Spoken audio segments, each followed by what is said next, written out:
Hello YouTube, my name is Adron from Fist of the Empire, and today I want to go over some things that you definitely need to know before you start playing BDO. We're going to help make this a little bit easier for you so that you don't make the same mistakes that we made when we first started playing this wonderful game. One of the things that's not really explained very well at the beginning of the game, and that most people just don't realize until much later, is that the quests you're doing for the NPCs that are out and about in the world are only giving you contribution XP, energy XP, or skill XP. You're not getting XP that's actually going to level your character up. That XP almost entirely comes from killing mobs while you're grinding or doing quests, or in some cases from your Black Spirit quests alone. Another unique feature that BDO has that people just don't realize until much later is this knowledge system. And the knowledge system extends from everything to include the NPCs, the processing materials, the food that you cook and eat, or the monsters that you kill out in the world. Among the monsters that you kill, you can have grades of knowledge extending from C, B, A plus, or S, with S being the best knowledge you can get. And this determines not only the loot that you can get off these mobs, but also increases the damage that you do and the damage that you resist.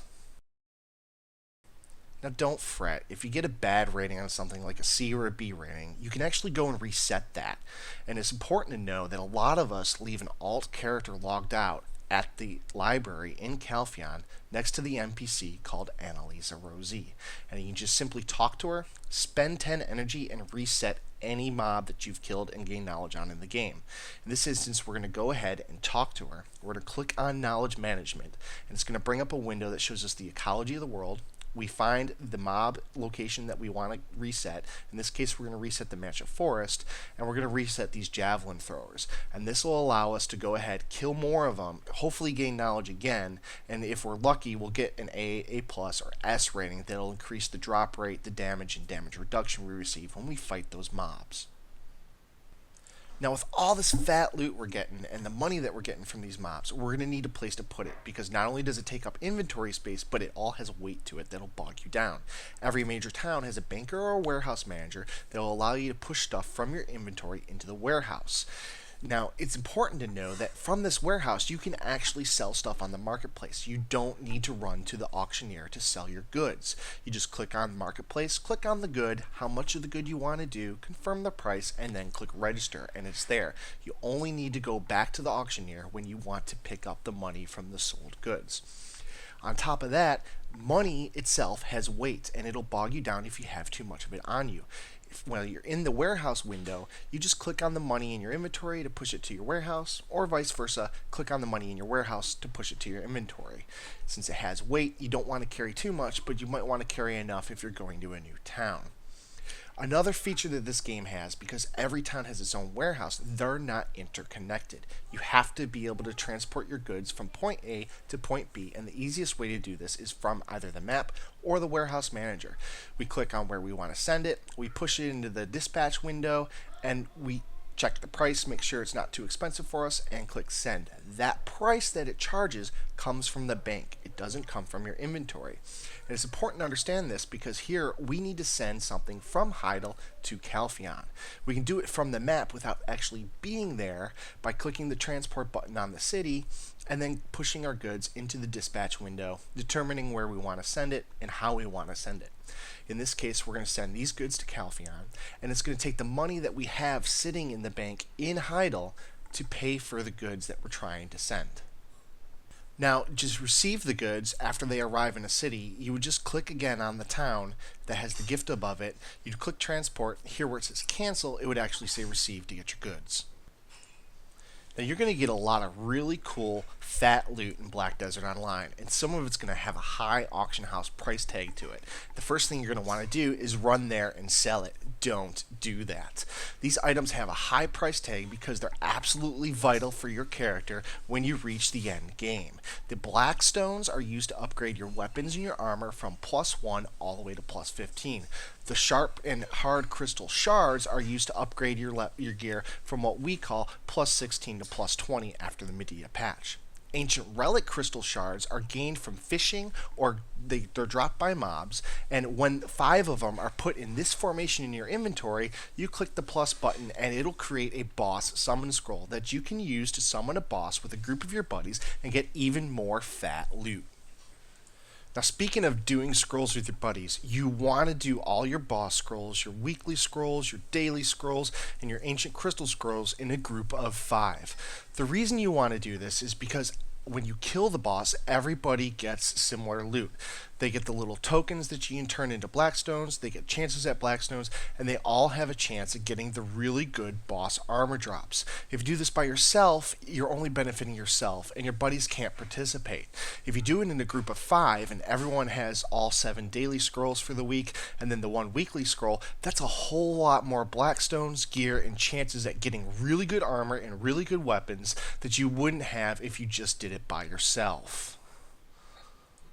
That said, doing all that with your buddies is going to net you a whole lot of loot and a whole lot of money that's probably going to be a little bit too heavy for you to carry on your own.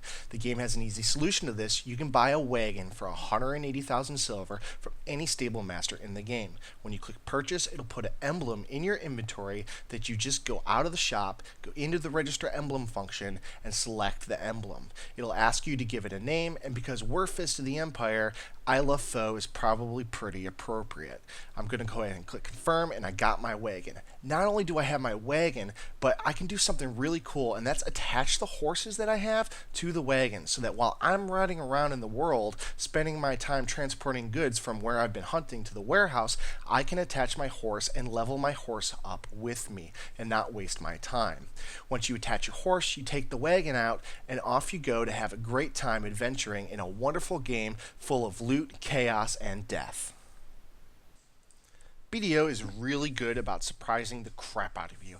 And one of the things that's going to catch you off guard and you're not going to know what to do when it happens is dunking your horse in the water. The horses in this game, they can't swim and they'll die. And if they die, you lose the ability to breed them with a good bonus to get better to your horses. But if you act quickly, you can actually save your horse. As soon as you end up in the water, turn around, swim back to shore. Once you're on shore, right below your little level, there's a horse button. You can click that horse button and it'll summon your horse to you instantly, and your horse will be alive, happy, so you can go right off into the sunset happily ever after. BDO is definitely rough on your horses. Everything you do in this game is going to cost the horse stamina. That's that little yellow bar that's above your health and mana. Now the red bar is its health. You can recover that stamina by using carrots that you buy from the stable. Each carrot will generate a little bit of stamina, but the problem is you can only use one every 5 minutes. After that, you have to wait until you can recharge the stamina again. Now you can recharge the stamina fully by talking to the stable master and clicking on recover. This will recharge everything that the horse has based on the money that you're paying from your pocket or your warehouse. Now later on you can purchase other items that'll help recover the health and the stamina of the horse, but that's for later on in the game and we don't need to worry about that when we're first starting out. BDO is full of stats, and some of these aren't very obvious. Your breath, your strength, and your health are some of the stats that you can raise while you're playing the game. Breath is your stamina or endurance. This determines how long you can run for. Sprinting in the game will increase this. Strength is how much you can carry in your inventory. Putting trade packs on your back and running around will increase this. Health, on the other hand, is only increased by eating food while you're playing the game.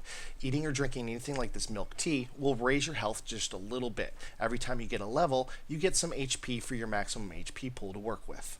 So you should always eat. There's lots of skills in BDO, and while you're out leveling, you're going to get lots of skill points really quick. Now, you can always go into your skill menu and learn these skills yourself, but that's going to cost you the energy resource that's going to be very important in this game. Instead of spending your energy to learn skill points while you're in the field, you can go back to any skill trainer in a town and train through them. When you train skill using their method, you don't spend any of the energy that it would have taken you to learn that skill on your own, and you can spend that energy on other things like processing and gathering that you're going to need in this game. BDO does a lot of things really cool and really unique, but one thing they absolutely take the cake on is their in-game search tools and map functions. This little magnifying glass near your minimap will allow you to search any NPC that you would ever want to talk to in a certain region based on their location in the towns that they reside in. It'll even show you that you have undiscovered NPCs in those towns if you need to go find them. But even better than that, you can click on these NPCs and it'll immediately give you an auto path target that you can follow and shows you exactly where that NPC is so you can get done what you need to do without spending all day looking for the people that you've already found. Now, not only that, but this game has an incredible map, and within the map, you can actually type the name of any node or the partial name of a node, click find, and then click on it, and it'll take you exactly to where it is. So if you couldn't remember where the town of Glish was, you can search for it within the map. That's pretty cool. But there's also territory resource information, hydrology groundwater reports, temperature and humidity functions that you can display if you're interested in growing crops within the game on a farm. It's really important that you know this because you don't want to grow your crops in an area that's really bad. Now, even within the town, there's other search functions that a lot of people overlook. Calpheon itself has hundreds of houses that you can invest in that do all sorts of different things, and it's hard to remember which ones are where and what they did, even when you yourself have already invested in them. From here, we know that we can filter for tool workshops, and if I want the level 3 ones, I can just click level 3 and it'll show me all the tool workshops, where they are, and only the level 3 ones. I can see here's the one that I invested in that I couldn't remember where I had it before, and I can choose my stuff to craft. Energy investment is a very important part of this game. It's not just for the crafters and people who are using workers to gather, but it's also for the grinders. When you invest in the primary node at a location, it'll increase the amount of loot that you're getting from those mobs. If you invest in the crafting or the resource node, it'll increase the amount that your workers are getting. Here you can see me investing in the main node, where I'm going to get a level 2 after 10 investments, which is 100 energy. Here, if I invest in the sub node, it's already level 5, so the amount of energy that I'm investing at, 10 per click, is going to go up very slowly. But in the end, this will increase the amount of gear that I'm getting from those nodes. BDO is full of potions. There are so many potions that you're going to be getting at the beginning of the game, you're not going to be able to use them all. So by the time you hit level 17 or 20, these beginner potions that you got from quests really aren't going to be doing much for you other than taking up inventory space and adding to your weight. But you can convert those into small potions by talking to an NPC named Laura in Heidel. Laura will convert these potions at a ratio of 2 to 1 for you into small potions. The small potions are the same ones that you can buy from the vendor, so it actually makes them more usable for you at higher levels. Eventually, those small potions, they're not going to be very good either once you hit level 30, and you're going to want to start using medium or large potions. If you have extra ones left over, you can actually convert the small potions or the medium potions yourself into the higher tier at a 3 to 1 ratio. You do this by pressing L, clicking on Simple Alchemy, and then putting the potion in the Simple Alchemy tab. You select either health or mana, and you click Start, and your character will begin processing them at the ratio of 3 to 1, so you have something better to use later on. Black Desert Online is an amazing game, and I hope you have a great time playing it.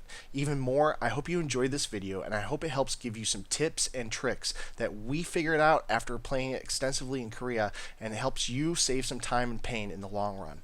Even more, I hope you take the opportunity to come visit us at www.fistoftheempire.org. Thanks for watching.